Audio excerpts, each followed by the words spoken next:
My name is Leo Vance, and I'm 31.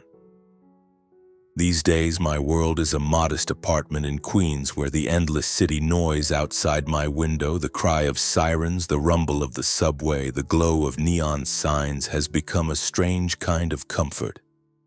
A decade ago, the idea of living like this would have been laughable, impossible even. My upbringing was a world away, spent within the manicured grounds of the Vance estate in Greenwich, Connecticut. It was a place where every surface was polished to a mirror shine, reflecting an image of flawless prosperity that was, for the most part, a carefully constructed illusion. Experience has taught me a hard lesson. Nothing is ever quite what it appears to be on the outside. The saga of the Vance family and the implosion of our billion-dollar energy dynasty is proof enough of that truth. I need to take you back just a handful of years to a time when I was still trapped in that gilded cage. It was a life defined by tailored suits and glittering fundraisers, a place where every handshake was a calculation and every polite smile barely concealed a competitive threat. My grandfather was Arthur Vance, the visionary who built Vance Renewables from the ground up. It became a colossal force in the clean energy sector, a true empire of solar farms and wind turbines with a footprint that stretched from North America to the heart of Europe. Even at 85, Arthur was a titan, a man universally respected with piercing eyes that saw right through you. His deep, reassuring voice could steady any ship, and in his presence I felt anchored, like I mattered. He was the only one in that entire family who made me feel seen, a feeling I clung to because I always knew I was an outsider among my own blood.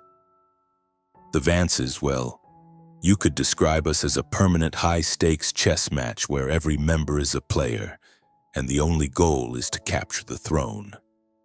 My father, Richard Vance, held the title of CEO. At 58, he was a commanding figure, tall with streaks of gray in his hair and a smile that never quite reached his eyes. He was driven by a relentless ambition, a hunger for more that always seemed to eclipse his actual strategic sense. I can still picture him at the head of the boardroom table, his voice filling the cavernous space. But when his gaze swept across the room, it would pass right over me, making me feel completely invisible. I wasn't his son in those moments. I was just part of the furniture. In his eyes, I was never going to be enough. I wasn't tough enough, wasn't sharp enough to ever take his place. He made a point of announcing it too, often right in front of my colleagues. He lacks experience, he'd declare, his tone delivering the words like a final, unappealable sentence that left me feeling hollowed out in the middle of a crowded room.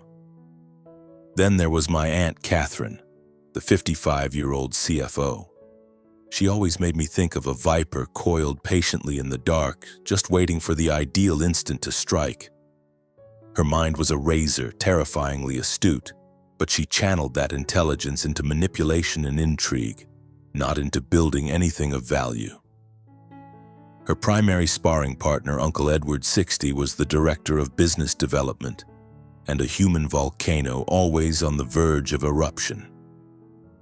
The arguments that flared between him and Catherine could suck all the air out of a meeting room. We all fell silent, not just from the raw hostility, but from the shared knowledge that we were witnessing two master strategists mapping out each other's eventual destruction. And finally, there was Aunt Eleanor, the 52-year-old marketing director. She navigated the world with a perfect camera-ready smile and a constant stream of saccharine words. I learned early on that her friendliness was pure theater. A beautiful, hollow mask she wore to conceal her own agenda. Eleanor, meanwhile, was a master of perceived neutrality, carefully playing her siblings against each other to fortify her own standing. She was an expert at walking the tightrope between factions, offering just enough support to both sides to ensure she was indispensable to everyone and a threat to no one. My mother, Isabel, is another matter entirely. She divorced my father when I was just a boy and built a new life for herself in France, intentionally putting an ocean between her and the Vance family's endless turmoil. My only connection to her is a birthday card that arrives with perfect punctuality each year, always containing a few brief, warm sentences. I've never held her departure against her. Sometimes I think escaping was the only sane choice, the only way she could preserve her own spirit, so where did that leave me? I was groomed from birth to take my place in the Vance dynasty, but the legacy felt like a suit that was cut for someone else. I couldn't just be another name on the family tree. I felt a desperate need to create something with genuine purpose, something that wasn't measured in dollars or power. Armed with an MBA from Harvard, I walked into the headquarters of Vance Renewables as a project manager. I was full of revolutionary ideas for the business, from next-generation high-efficiency solar cells to sophisticated smart grid management systems. I truly believed I could be the one to change things from the inside, to transform the company into a beacon of sustainability and genuine corporate responsibility. I was so naive. It didn't take long for reality to hit me like a physical blow. In the world of the Vances, personal ambition was the only god, and the greater good was a sacrifice it demanded daily. My first years at the company were a gauntlet. I vividly recall a board meeting where I laid out a comprehensive proposal for a new line of solar panels, a breakthrough that would make them both cheaper to produce and significantly more efficient. I had poured months into the project, working side by side with the engineering team, scrutinizing every single calculation and design detail. When I concluded my presentation, the room was completely still. For a foolish moment, I thought I had them. I thought they were impressed. Then my father's voice, sharp and cold as ice, cut through the silence. "You actually believe a few figures on a slide can revolutionize an industry, Leo? It takes more than a pretty spreadsheet to earn a seat at this table." A low, mocking laugh came from Catherine's end of the table. Edward just shook his head with a look of theatrical pity, as if I were a child who had told a bad joke. Only my grandfather, presiding from his chair at the head of the long, polished table, met my gaze. His eyes held a flicker of encouragement, but he remained silent, a silent king observing the fray. That kind of humiliation became a regular part of my life. My father never wasted an opportunity to cut me down in front of everyone, branding me a naive dreamer, or his personal favorite, Arthur's little pet. Catherine and Edward's tactics were more insidious. They'd saddle me with impossible tasks, like overseeing an aging wind turbine facility in a remote part of Argentina. The project was a nightmare of failing infrastructure and uncooperative local officials. It felt designed for failure. Their goal was transparent. They wanted me to crash and burn to give them the ammunition they needed to prove I was undeserving of my grandfather's trust. Eleanor, on the other hand, was all smiles and support to my face. She'd put a hand on my shoulder, whispering words of encouragement, while I knew for a fact she was poisoning the well behind my back. The whispers always got back to me, that I was just a lightweight, coasting on the Vance name and my grandfather's affection. God, I tried. I pushed myself to the breaking point, fueled by coffee and sheer stubbornness. I worked through the night finalizing reports, crisscrossed the globe for meetings, and did my best to ignore the constant buzz of negativity. But every day that passed, the feeling grew stronger. I wasn't building a legacy, I was fighting a war against my own family. And it wasn't just me they were trying to destroy. They were constantly aiming their daggers at one another. My father was obsessed with wresting the chairmanship away from my grandfather. His impatience was a palpable force in every room he entered. Catherine was quietly working to consolidate her influence, charming minor shareholders to amass a block of voting power loyal only to her. Edward, ever the deal-maker, was busy forging alliances with outside investors, trying to build a power base independent of the family structure. and Eleanor, the consummate performer, masterfully manipulated the press to position herself as the public, compassionate face of Vance Renewables. I started to question everything. Was this really a family? Or were we just a collection of strangers thrown together by a shared surname and a mutual hunger for wealth and control? My grandfather was my only refuge from that suffocating darkness. Whenever I drove out to the Greenwich estate, he would lead me into his library. It was a sanctuary with floor-to-ceiling walnut shelves and the comforting scent of old books and his signature cologne hanging in the air. He'd settle into his favorite leather armchair with a glass of scotch and transport me back to the early days of building the company from nothing. "We don't just sell power, Leo," he'd say, his eyes gleaming with that old fire. "We sell hope. We're building a cleaner world. But to be a part of that, you have to be tougher than their opinions of you. You have to be stronger than their doubts." He saw something in me that no one else did, or perhaps no one else wanted to see. He truly believed I was the one who could carry his real legacy forward. It wasn't just because I was his blood. He saw in me the one thing the rest of them had traded away long ago: integrity. But even a man as powerful as my grandfather couldn't shield me from the storm that was gathering. As his health began to fail, he started appearing at the office less and less. His absence created a power vacuum, and my family, my father, my aunts, my uncle, began circling his empty chair like predators. You could feel the pressure changing in the atmosphere, the static electricity of an approaching tempest. I knew it was coming, but I was utterly powerless to stop it. The final break happened on a crisp autumn evening. I was in my office in the Vance Tower in Midtown, putting the finishing touches on a 50-page report outlining a groundbreaking smart grid initiative. It was a project I was convinced could redefine the company. I hit send, my email landing in my father's inbox. His reply came back almost instantly, each word a slap in the face. "Not feasible. Focus on your assigned tasks. Stop wasting company time." I just stared at my monitor, the words blurring. The familiar sting of rejection felt different this time. It felt final. It was as if the last ember of hope I had been carefully protecting inside me was finally snuffed out. I pushed back from my desk, walked out onto the small balcony, and just stared down at the river of headlights flowing along the streets below. The city felt a million miles away. New York, in all its vibrant, chaotic glory, felt like it was pulling me toward it. And in that moment, a single clear thought cut through the despair. I couldn't do this anymore. I couldn't spend another minute of my life trapped in a game I had no desire to win. I was 29 years old, and for the first time I wanted to live a life that was mine, not one dictated by the weight of a legacy I never asked for. I walked back inside, sat down at my desk, and typed out a short, simple letter of resignation. I addressed it to my father, Catherine, Edward, and Eleanor. I didn't send a copy to my grandfather. I couldn't bring myself to do it.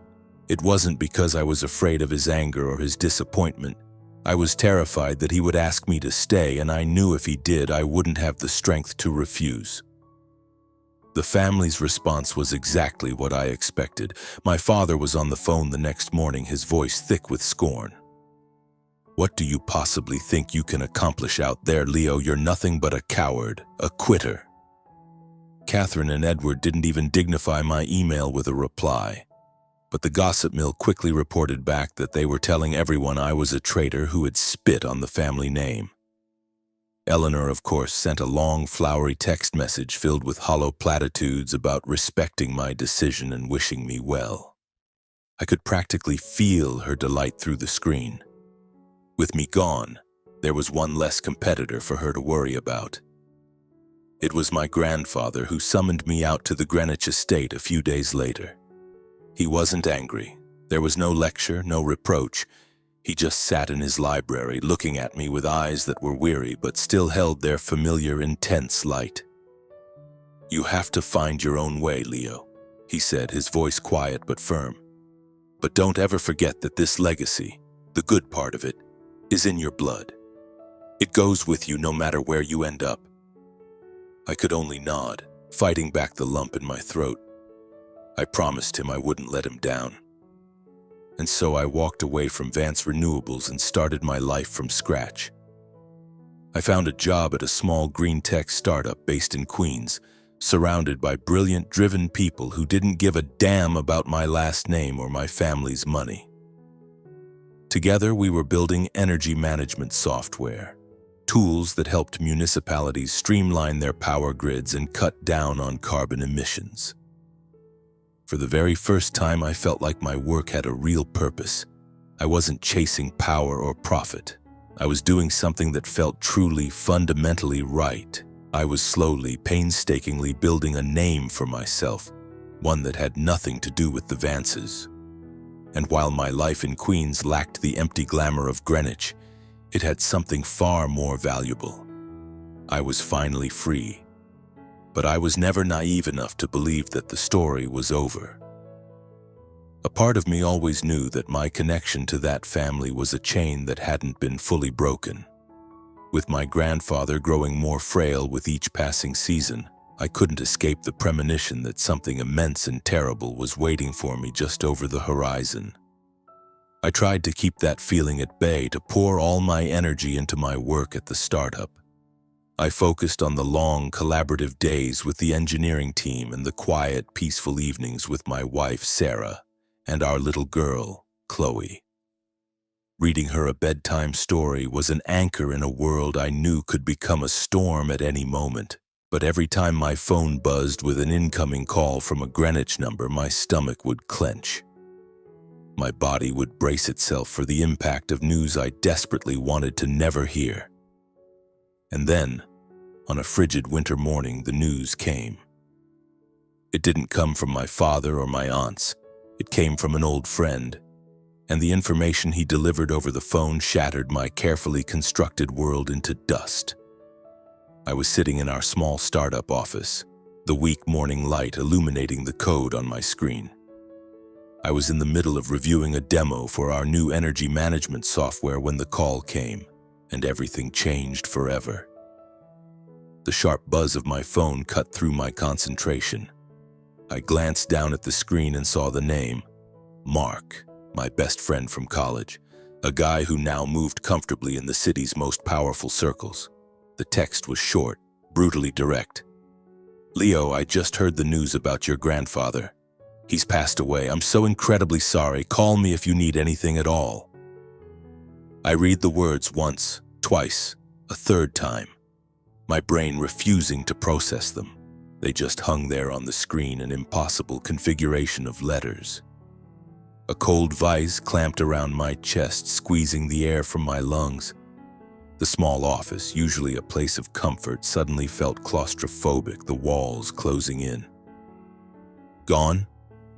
No, it was a mistake. Mark had bad information. It had to be a mistake. We just talked on the phone last week.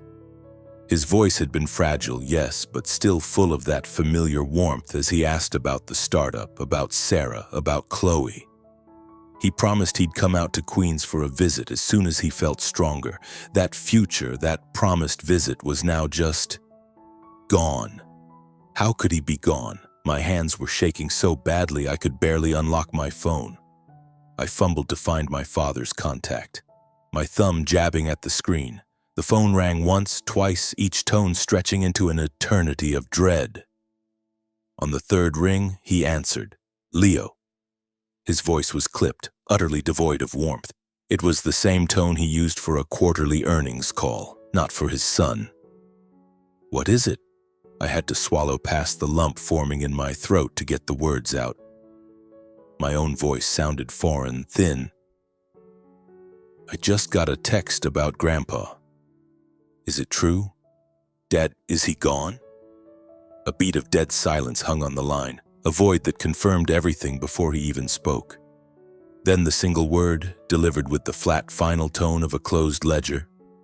"Yes. Arthur passed away late last night. It was a heart attack." The line went quiet. I waited, my breath held, expecting him to say more. to tell me about the arrangements, that I needed to come out to the estate, that Grandpa had said my name, that he had left a message for me, anything.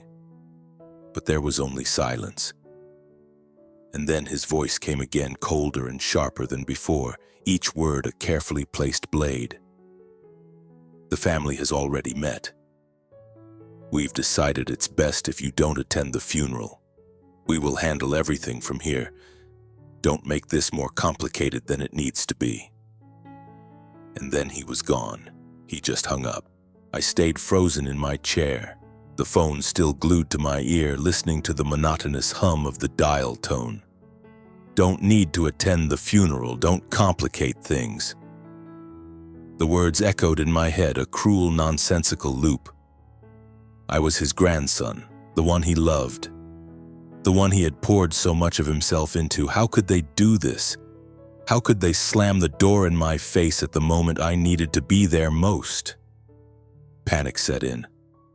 I called my father's number again. It went straight to voicemail. I sent frantic texts to Catherine, to Edward, to Eleanor. Nothing. Radio silence from all of them. In desperation, I even dialed the number for Henry Shaw, my grandfather's butler of 30 years, a man who had always treated me with more kindness and respect than my own father.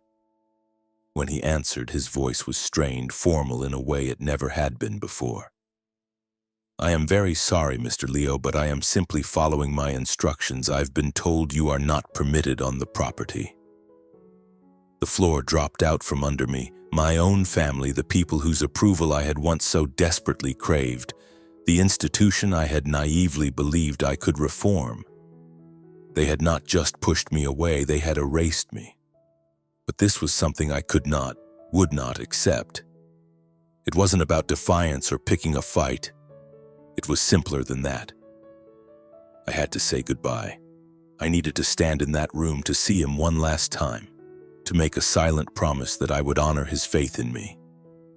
I sent a quick text to Sarah, just a few words telling her what had happened and that I was heading out to Greenwich immediately.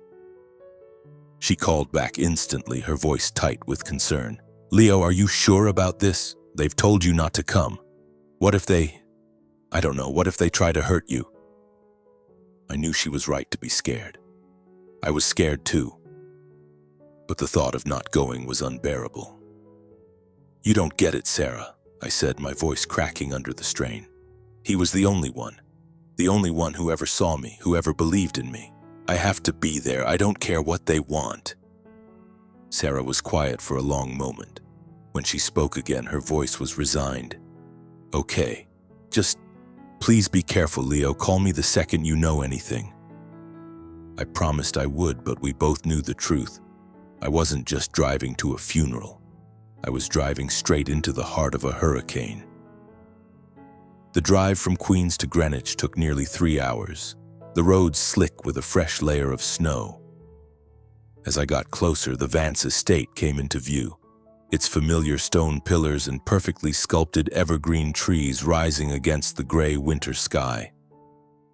But today the place held none of the warmth of my childhood memories. It looked like a mausoleum. It felt like a cold, hostile fortress, a home from which I had been officially exiled. The main gates were open, the long winding driveway already lined with dozens of black luxury cars. I saw the discreet gleam of Rolls-Royces, Bentleys, and high-end Mercedes. The entire upper crust of society had turned out to pay their respects to Arthur Vance. I didn't care about any of them. All I wanted was to get inside, to have one final moment with my grandfather. I parked my car near the entrance and started to walk toward the house. A large security guard immediately moved to intercept me. I recognized his face instantly. It was Frank, a man who'd been on the estate's security detail since I was a boy. Frank, I said, trying to force a smile that felt brittle on my face. It's me, Leo. I need to go inside. He looked down, his expression a mixture of pity and discomfort. He wouldn't meet my eyes. I'm sorry, Mr. Vance, I really am. But I have my orders. Mr. Richard and Ms. Catherine were very clear. You're not to be allowed on the grounds. A hot surge of anger rushed through me. Orders? This is my grandfather's funeral. You can't keep me out. I tried to step around him to push my way through, but two other guards materialized out of nowhere, forming a solid wall in front of me. One of them placed a heavy hand on my shoulder, his grip firm but not yet aggressive. His voice was low and steady. Please don't make this difficult, Mr. Vance. We're asking you to leave the property now. I looked past them through the open gate and saw the faces of people I'd known my whole life. Board members, business partners, family friends who used to ruffle my hair and call me Little Leo when I was a kid. They were all staring at me now, their heads bent together, whispering. I could hear their thoughts as clearly as if they were shouting them. There's Leo Vance, the disgrace, the one who quit. What is he doing here? Then I saw him. My father was standing near the main doors of the house, impeccably dressed in a black funeral suit, holding court with a small group of men. His eyes flicked in my direction for a fraction of a second, a look of pure glacial indifference on his face. Then he turned his back, dismissing my entire existence with a single deliberate movement. Catherine was standing a few feet away, a faint, smug smile playing on her lips. She was enjoying this, savoring my public humiliation.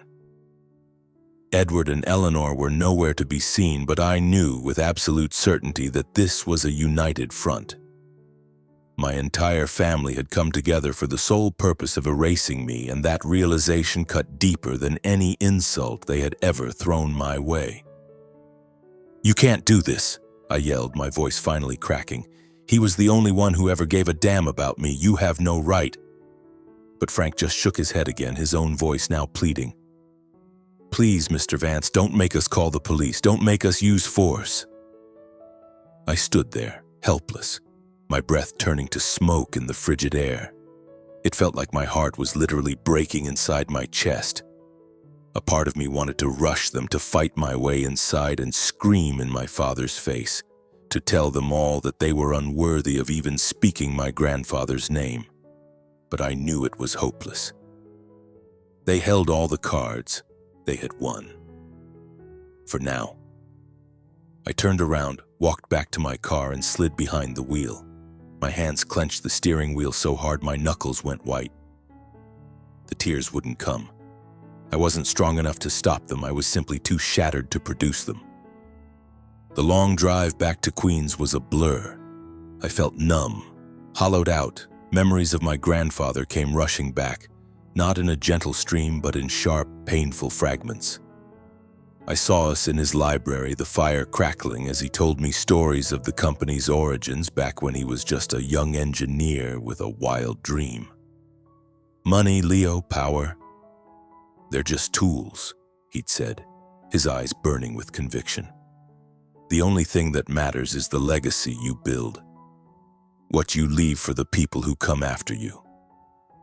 I remembered him taking me to a wind farm in West Texas when I was 12. He'd pointed up at the colossal blades slicing through the air and put a hand on my shoulder. "One day, all of this will be yours to lead, but you have to be stronger than their doubts. You have to be better than their greed." It was dark by the time I pulled up to our apartment building. Sarah was waiting for me right inside the door, her face etched with worry. "Are you okay?" she whispered. I couldn't speak. I just shook my head and pulled her into a hug, holding on tight. Chloe was already asleep. I crept into her room and stood there for a long time, just watching her. Her face looked so peaceful in the soft glow of her nightlight. In that moment, watching her breathe, I felt a flicker of something new take root inside me. I sank into the little chair next to her bed, the weight of it all crushing me. I had lost the only person in that family who had ever truly loved me, and in the same breath they had disowned me completely. I was adrift with no idea what to do, no idea how to even begin to move on from this. Later, I walked into the living room and my gaze fell on a framed photograph on the bookshelf. It was a family portrait my grandfather had given me the last time I'd seen him. The picture had been taken years ago at a summer party on the estate grounds. Grandpa was in the middle, a wide, genuine smile on his face, a rarity for him in those days. I was standing next to him, 25 and full of a naive optimism that now felt like a lifetime ago. My father, Catherine, Edward, and Eleanor were all in the photo too, their smiles looking brittle and forced even then. I picked up the frame, my thumb tracing the outline of my grandfather's face. A fresh wave of grief hit me, sharp and sudden. "I'm so sorry, Grandpa," I whispered to the empty room. "I'm so sorry I wasn't there." My hand trembled and the frame slipped, crashing to the hardwood floor.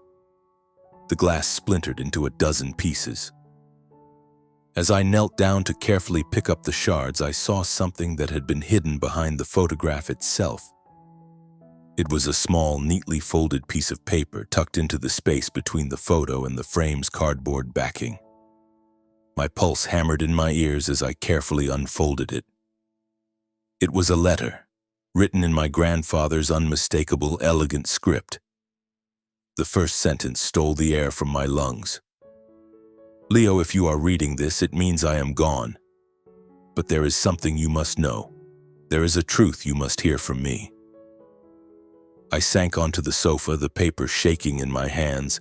The soft lamplight seemed to make the ink glow, the words pulsing with a life of their own as they began to tell a story my grandfather had been forced to keep secret. I kept reading, and every sentence was another blow, another piece of a puzzle I never knew existed. "I have left my entire personal stake in Vance Renewables, 51% of the company, to you, Leo. I am trusting you and only you to protect our true family legacy, to protect the values this company was built on, not just the balance sheet. But I am afraid, I fear that my own children, Richard, Catherine, Edward, and Eleanor, are conspiring against me. They have enlisted the family lawyer, Martin Cross, and even the butler, Henry Shaw. They are controlling my life, monitoring my calls, cutting me off from the world. I have reason to believe that the official will they present will be a forgery. This letter, my son, is my last resort. It is my final testament. There is a thumbprint in the bottom right corner of this page. It is my mark. It is how you will prove this is the truth." I looked, and there it was, a faint but perfect fingerprint pressed in black ink. My heart was a drum against my ribs, so loud I was sure Sarah could hear it from the other room. He knew. My grandfather knew they would betray him. He knew they would try to cut me out, and he had planned for it, leaving this secret message for me, hidden in the one gift he knew I would always cherish. I got to my feet, pacing the length of our small living room, the letter clutched in my fist. The raw grief I felt was now mixing with something else, something hot and sharp, a cold, focused rage, a sense of purpose. They thought they could get away with this. They thought they could manipulate an old man, steal his company, and erase his final wishes. They thought they could just throw me away. They were wrong. This was no longer just about me. This was a fight for my grandfather's memory, for the integrity of everything he had built. His words echoed in my mind, no longer a distant memory, but a direct command. "You have to be stronger than what they think of you." Sarah came into the room, her expression shifting from worry to alarm when she saw my face. "Leo, what is it? What's happened?" she asked, her voice gentle. I couldn't speak, so I just handed her the letter. I watched her face as she read, saw her eyes widen in disbelief, her hand flying to her mouth. "Oh my God, Leo," she whispered, looking up at me. He left it all to you?" I managed a single shaky nod. My voice was raspy when I finally found it. "But they stole it. My family, they forged his will. They took everything." Sarah squeezed my hand, her eyes locking onto mine, her gaze firm and unwavering. "Then we'll fight," she said. "But you can't go into this alone. We're going to need help." The next morning I called Mark. As a successful venture capitalist, he knew everyone who mattered in New York's legal and financial worlds. We met at a nondescript coffee shop downtown, a place where no one would know my face or my name. I slid the letter across the table to him. His expression grew more and more serious with every line he read. When he finished, he looked up at me, his voice low. "Leo, this is a nuclear bomb. If what your grandfather is saying here is true, this isn't just a forged will. We could be talking about serious criminal charges, but you're going to need more than this letter. It's a powerful start, but it's not enough to win in court. We need hard evidence." Mark made a call, and within the hour I was sitting in the office of Rachel Goldstein, one of the sharpest independent litigators in the city. She specialized in high-stakes, complex inheritance battles. Rachel was in her late 40s with intelligent eyes that missed nothing and a calm, measured voice that radiated confidence. I told her everything. The years of being undermined at the company, the impossible projects, my resignation, being physically barred from the funeral, and finally the letter. I watched her as she listened, her pen flying across a legal pad, her expression unreadable. When I finished, she set her pen down. "This is a formidable case, Leo," she said, her tone serious. "But you need to be very clear about what you're up against. Your family will not surrender this without a war. They have unlimited resources, political influence, and the best corporate law firms on retainer. I need to know. Are you prepared for that?" I met her gaze without flinching, feeling that cold rage from the night before solidifying into something hard and resolute inside me. "I don't have another option," I said. "This isn't about the money. My grandfather trusted me. I will not fail him." A small, knowing smile touched Rachel's lips, the look of a fighter recognizing a fellow traveler. "Good," she said. "Then let's get to work. First, we get that fingerprint authenticated. Then I file a motion with the court to challenge the probate of the official will. But to win, we're going to need more. We need to find proof that the will they filed is a fraud.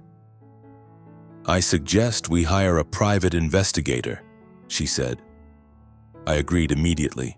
Rachel put me in touch with a man named Ben Carter, a veteran PI with gray-streaked hair and a raspy voice that sounded like it had been aged in whiskey and secrets. Ben was a man of few words, but the shrewd intelligence in his eyes told me he was the right person for the job. "I'll start with the butler, Henry Shaw, and the lawyer, Martin Cross," he said, his pen scratching across a small notepad. "If they were keeping your grandfather under wraps like the letter says, they left a trail somewhere. I'll also need to get my hands on the will they presented. Do you know who filed it?" I nodded. "Martin Cross.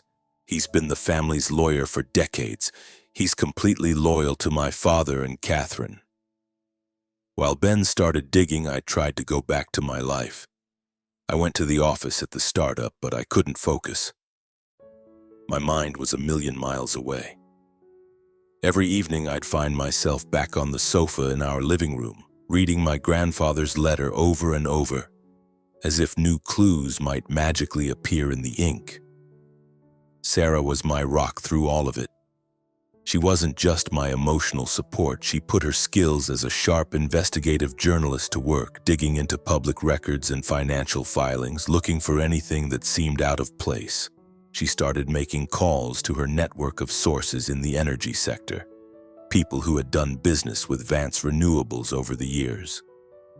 What she uncovered was alarming. The company was in a death spiral. Its stock price had cratered, down 60% in just 2 years. Key strategic partners were terminating their contracts, and the financial press was filled with articles openly questioning the competence of my father and his siblings. About a week later, Ben Carter called. He wanted to meet at his office, a cramped, cluttered space in a nondescript building in Astoria that smelled of stale coffee and cigarettes. He didn't waste time with pleasantries. He slid a thick manila folder across his desk. "You're going to want to sit down for this," he rasped. I opened the folder. My blood ran cold. Ben had unearthed a chain of emails between Martin Cross and my Aunt Catherine, sent in the weeks leading up to my grandfather's death. They were explicitly discussing revisions to his will. There was more. He had a sworn affidavit from a former paralegal at Cross's law firm. She confirmed that my father and Catherine had paid Cross a massive sum of money to draft and legitimize a fraudulent will. But the final report in the folder was the one that truly stunned me. It was Ben's file on Henry Shaw, my grandfather's loyal butler. Henry hadn't just been reporting on my grandfather's visitors to Catherine. He had placed listening devices in the library, in the study, even in his bedroom. "Your grandfather was a prisoner in his own house, Leo," Ben said, his voice tight with disgust. "They cut him off completely. They were terrified he would get in touch with you or someone else who might interfere with their plan." I clenched the papers in my hand, my knuckles white. A wave of nausea washed over me. "What did they do to him?" I whispered, the question hanging in the stale air of the office. Ben put a steadying hand on my shoulder. "I know this is hard, kid, but you need to keep a clear head. This evidence is a cannon, but your family is going to fire back with everything they have. They will stop at nothing to protect themselves." I called Rachel as soon as I left Ben's office.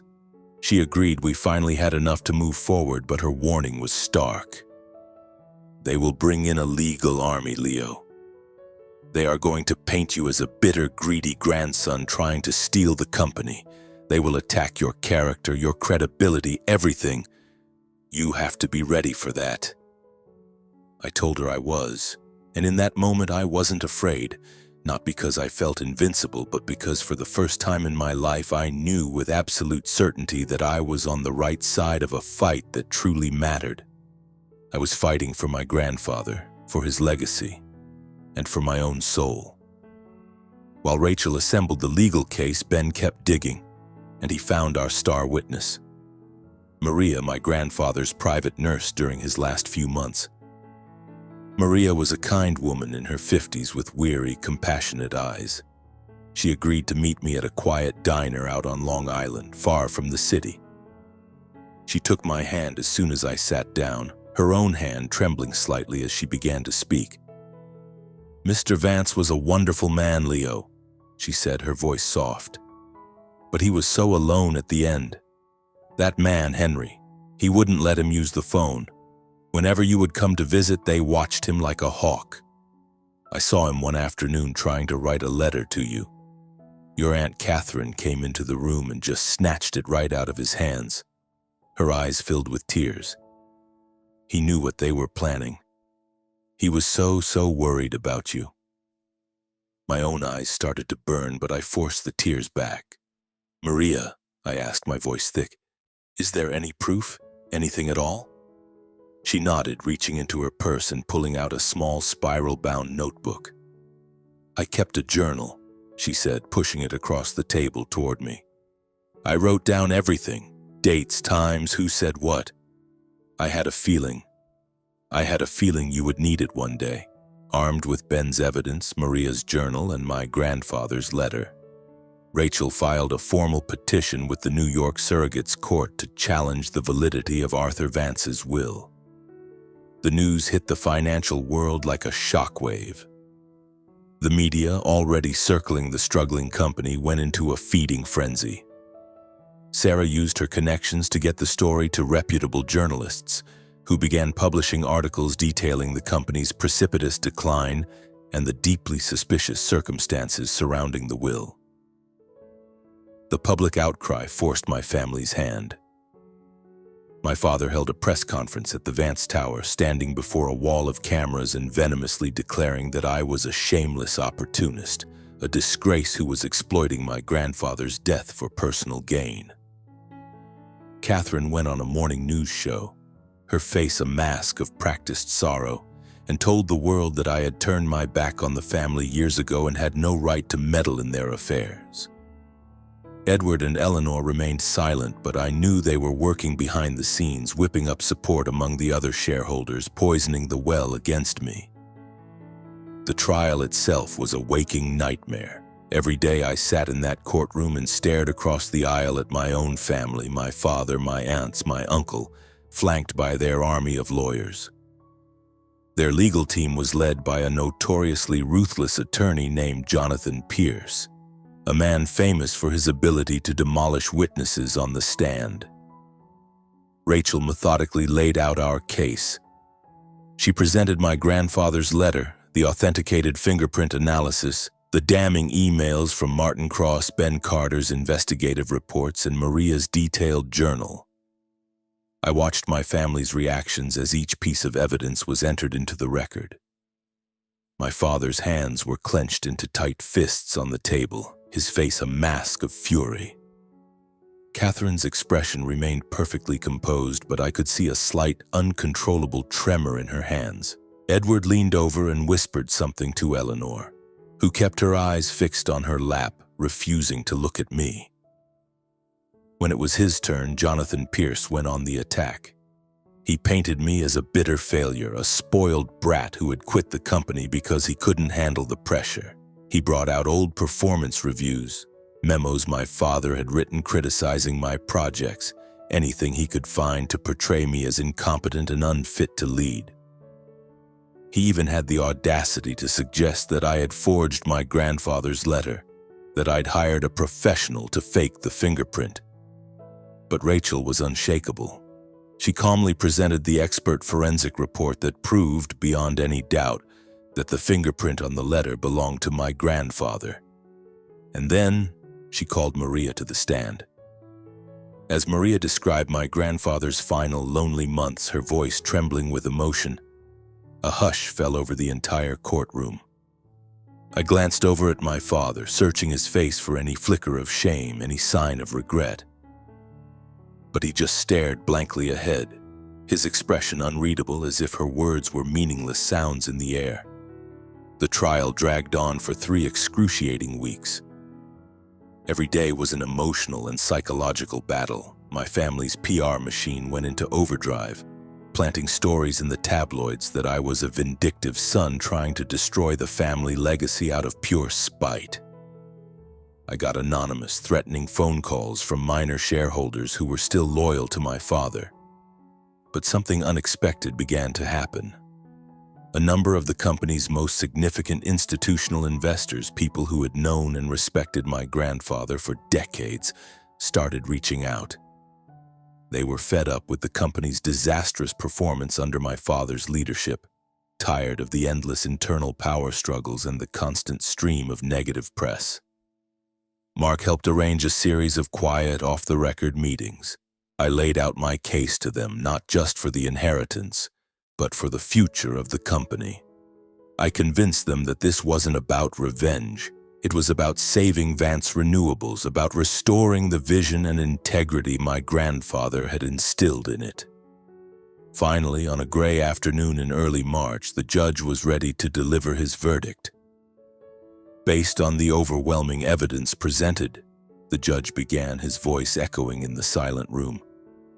Including the holographic will of Mr. Arthur Vance, the authenticated forensic evidence, and the credible testimony of multiple witnesses, this court finds that the will filed by Mr. Martin Cross on December 15th is null and void, having been procured through fraudulent means. The court hereby recognizes the holographic will as the true and final testament of the deceased and rules that the 51% ownership stake in Vance Renewables is legally bequeathed to Mr. Leo Vance. The courtroom buzzed with whispers. I just sat there, stunned, the judge's words echoing in my ears. Rachel squeezed my arm, a broad, triumphant smile on her face. "We did it, Leo," she whispered. "We won." I looked over at my family. My father shot to his feet, his face purple with rage, and stormed out of the courtroom without a word. Catherine fixed me with a look of pure, unadulterated hatred before turning on her heel and following him. Edward just shook his head in disbelief while Eleanor stared at the floor, a silent admission of defeat. I didn't feel victorious, I just felt empty. A profound exhaustion washed over me and a deep, aching sadness for the final, irrevocable shattering of my family. Afterward, Rachel told me they would almost certainly appeal, but she was confident that given the strength of our evidence, their chances of overturning the verdict were slim to none. I thanked Rachel, Ben, Maria, and Mark, but the person I owed the most to was Sarah. She had been my unwavering partner through every dark moment. That night I held her and Chloe close, feeling a sense of release, as if I could finally take a full, deep breath for the first time in months. Chloe looked up at me with her big, curious eyes and a sweet, innocent smile. "Daddy," she asked, "does this mean you're a super big boss now?" I laughed and ruffled her hair. "Not exactly, sweetie. Daddy's just trying to make sure he does the right thing." But I could feel it already, the immense weight of what came next settling onto my shoulders. I was now the majority shareholder and chairman of Vance Renewables, a billion-dollar company that was bleeding money and teetering on the edge of ruin. My grandfather had placed his legacy, everything he had ever built, into my hands. I could not, would not, let him down. Walking back into the Vance Tower in Midtown for the first time in 2 years was a strange, disorienting experience. The skyscraper, with its gleaming, stylized V logo, was as imposing as ever. But the energy inside was completely different. The wide, polished hallways, which had once buzzed with the sounds of ambition and activity, were now eerily quiet. The employees I passed hurried by with their heads down, their faces a mixture of fear, distrust, and exhaustion. The company's stock was in freefall. Our most important partners had fled. Our competitors were carving up our market share like a carcass. And internally, the company was fractured, with warring factions still loyal to my father, Catherine, or Edward. I knew I wasn't being welcomed back as a hero. To them, I was an usurper, an outsider who had stolen the throne. The first thing I did was call a meeting of the board of directors. When I walked into that familiar cavernous conference room, I was met with a wall of hostile faces. My father, Catherine, Edward, Eleanor, and the handful of other board members were all there. The tension in the room was so thick you could taste it. It felt less like a business meeting and more like a parley before a battle. My father was sitting in the chairman's seat at the head of the table, his eyes boring into me with undisguised contempt. Catherine offered a tight, artificial smile, but I saw her knuckles were white as she gripped her pen. Edward mumbled something under his breath that I couldn't quite hear, while Eleanor just stared at me with an expression I couldn't decipher. I took a steadying breath, drew myself up to my full height, and began. "I know," I said, letting my gaze travel around the table, "that most of you do not want me sitting in this chair. But I need you to understand that I am not here for revenge. I am not here for power. I am here to do one thing: save this company.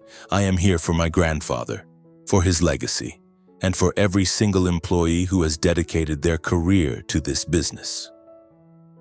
I then proceeded to lay out the unvarnished truth of the company's condition. The hundreds of millions in losses from my father's reckless, ego-driven acquisitions.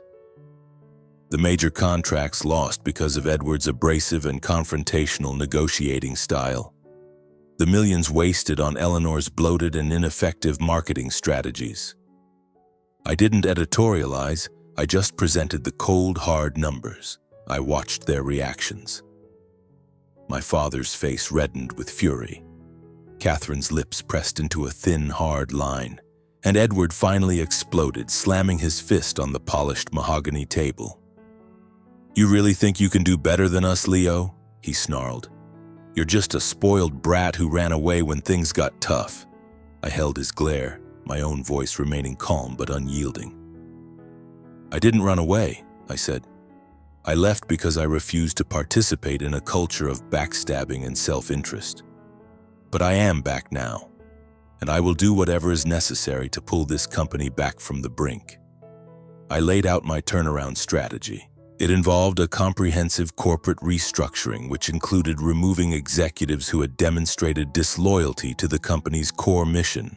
It meant bringing in a new leadership team and refocusing our R&D on breakthrough technologies like next-generation battery storage. I also announced my intention to hire an experienced professional CEO to run the day-to-day operations, while I, as chairman, would focus on long-term strategy and upholding my grandfather's vision. A few of the independent directors nodded in approval, but my father rose to his feet, his voice shaking with rage. "You think you can just come in here and erase us? Vance Renewables is a family company. It belongs to all of us, not just you." I looked him straight in the eye, a familiar ache tightening my chest. But I did not waver. "This family," I said, my voice quiet but firm, "has been driving it into the ground. If you actually cared about this company, Dad, you would be helping me save it, not fighting me every step of the way." The meeting ended without a resolution, the air thick with unspoken threats. I knew I had just officially declared war, but I had no time for hesitation. I immediately began a series of meetings with the company's key employees, the ones who had remained loyal through the years of chaos and decline. I talked to everyone, from the senior engineers to the administrative assistants, and I quickly realized that they hadn't just lost faith in the leadership, they had lost all hope for the future. A few days later, I gathered everyone in the company cafeteria. I didn't wear a suit, I didn't have a prepared speech. I just stood in front of them and spoke from the heart. "I know you're exhausted," I said. "I know a lot of you probably think this company is finished. But I am standing here today to tell you that we can turn this around. We are going to work together, not just for a paycheck, but for what this company was always meant to be. A force for building a cleaner, more sustainable future for everyone." It wasn't a magic wand, but I could see it in their faces. A tiny flicker of the hope that had been extinguished for so long. I brought in my core team from the Queen startup. They were young, brilliant, and completely unbothered by the toxic internal politics of the past. We worked around the clock, analyzing financials, renegotiating with suppliers, and fast-tracking the development of a revolutionary new energy storage system that was cheaper and more efficient than anything on the market. I spent weeks on the road, flying to Germany, to Japan, to South Korea, meeting with major international tech firms, personally convincing them that Vance Renewables was back and that we were worthy of their trust. Meanwhile, Sarah launched a savvy media campaign that highlighted our renewed commitment to sustainability and corporate responsibility, slowly and steadily rebuilding our tarnished public image. But my family was not going to go quietly. My father and Catherine stubbornly refused to resign from the board, even as the pressure from the other shareholders mounted. They launched a whisper campaign, spreading rumors that I was in over my head, that I was going to run the company into the ground. Edward, I later discovered, was secretly feeding confidential information to one of our biggest competitors, actively trying to sabotage our comeback. And Eleanor, ever the master manipulator, went on a national news program and, with tears in her eyes, lamented how I was callously destroying my grandfather's legacy for my own selfish reasons. They were circling like vultures, just waiting for me to make a mistake, waiting for their chance to strike. One evening, I was working late in my office when there was a soft knock on my door. An older man I vaguely recognized from my early days at the company stepped inside. He was one of the company's original engineers, a man named George, who had worked side by side with my grandfather for decades. "Mr. Leo," he said, his voice quiet but firm, "I was here on day one with your grandfather. He always said that you were the one. He always believed that you would be the one to save this company. Don't you let them get to you. Don't you let them win." George then placed a small USB drive on my desk. It contained, he told me, detailed records of my father's disastrous investment decisions, along with emails that proved Catherine had been siphoning company funds into an offshore account, to build her own personal war chest. "Use this when the time is right," George said, and then he quietly left my office. I sat there for a long time, the weight of the flash drive heavy in my hand. It was a painful realization. Even the people who had been most loyal to my family were now turning against them, not because they were loyal to me, but because they couldn't bear to watch the company they loved be destroyed from within. Armed with this new evidence, I called an emergency meeting of the shareholders. I didn't need to add any commentary. I just put the data up on the screen and let the facts speak for themselves. The reaction from the major investors was immediate and furious. They demanded the immediate resignation of my father and Catherine from the board. My father jumped to his feet, his face contorted with rage, and screamed, "You will live to regret this, Leo." But this time, no one in the room stood with him. Catherine tried to maintain her composure, but I could see the look of final, utter defeat in her eyes. Edward and Eleanor, ever the pragmatists, saw which way the wind was blowing and quietly agreed to step down, though they held on to their minority shareholdings. I didn't push for more. I didn't want revenge, I just needed them gone so I could finally focus all my energy on saving the company. It took 18 months of grueling, relentless work, but slowly, surely, Vance Renewables began to turn around. The stock price started to climb, not in a dramatic surge, but in a steady, confident ascent that restored investor faith.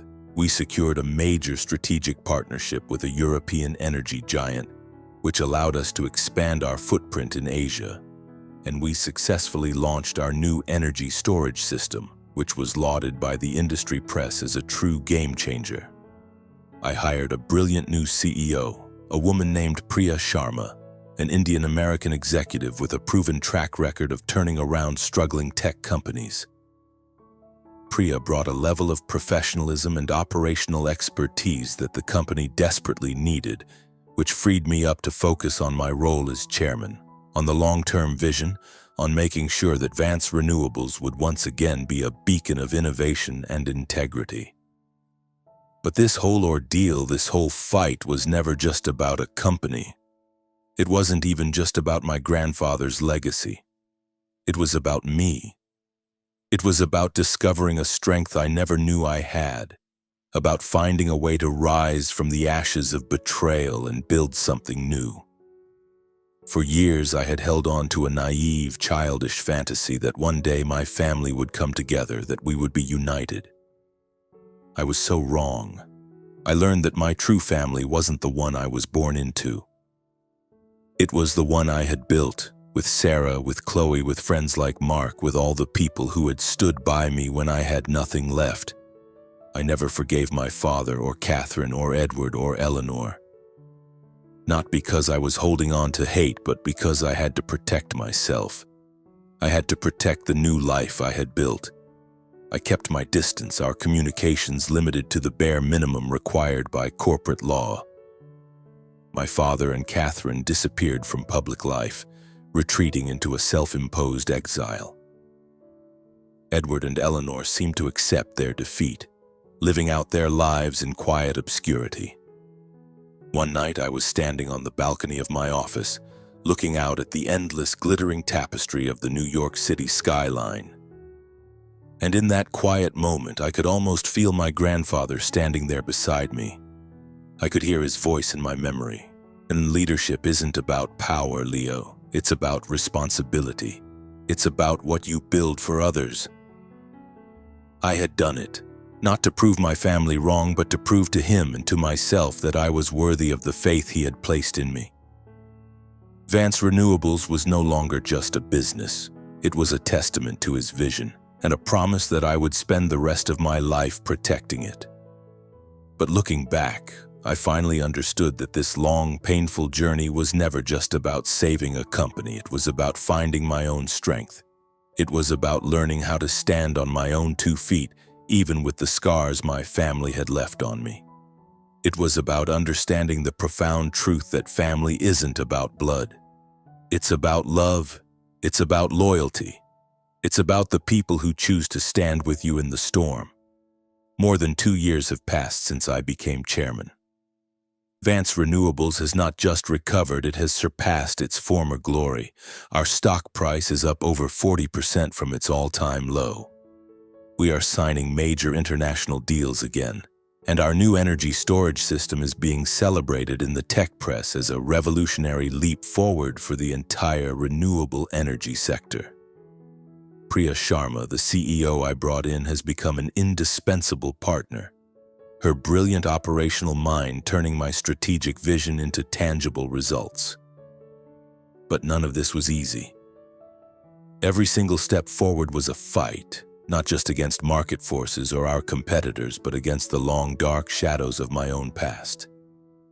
And my family, though they were gone from the company, remained a wound that had never fully healed.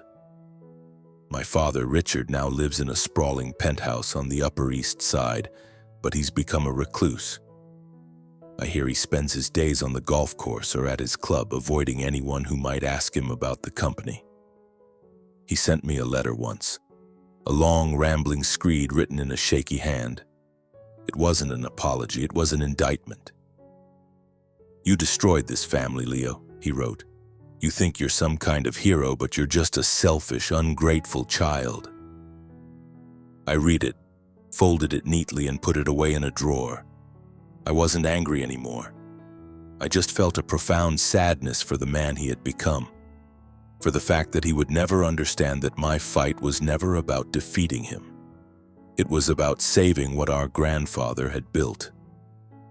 Catherine moved to London, where she now runs a small boutique investment fund. The gossip that filters back to me is that she remains deeply bitter, telling anyone who will listen that I stole the company that was rightfully hers. Edward bought a massive ranch down in Texas and has more or less dropped off the map. Eleanor, ever the survivor, reinvented herself as a high-priced marketing consultant, leveraging her social connections to build a new career.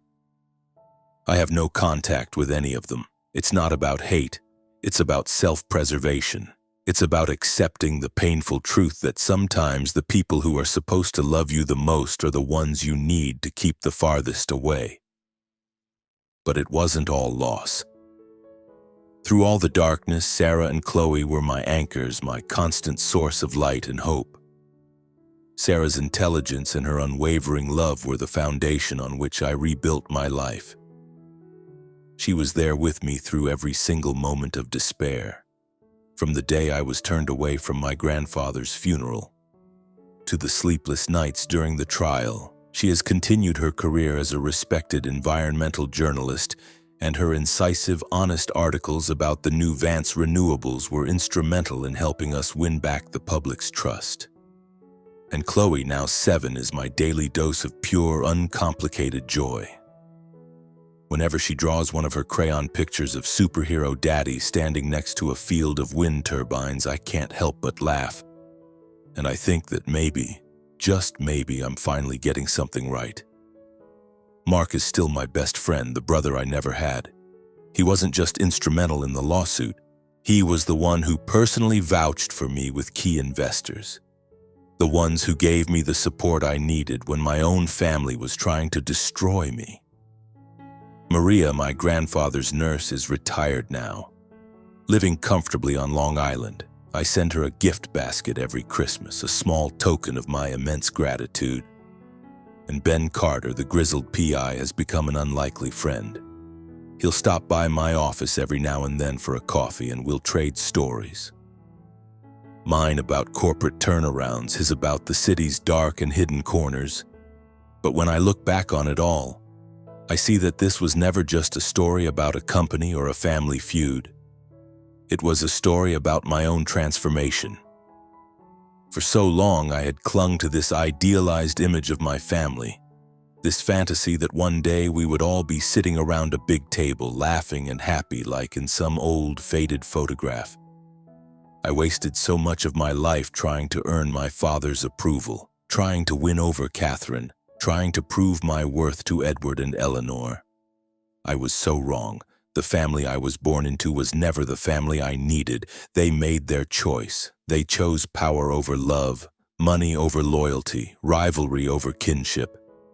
And I have finally learned to accept that, not with anger or bitterness, but with a quiet sense of peace. I didn't forgive them for their sake. I let it go for mine. It was the only way to truly be free. My story isn't over because my grandfather's work is never done. Every day I go to my office and I continue the fight, not just to make Vance Renewables profitable, but to make sure that my daughter's generation and all the generations to come inherit a world that is cleaner, healthier, and more just than the one we have now. I no longer look for my family's validation. I don't need their approval. I have Sarah, I have Chloe, and I have the enduring power of my grandfather's faith in me, and that is more than enough to carry me forward.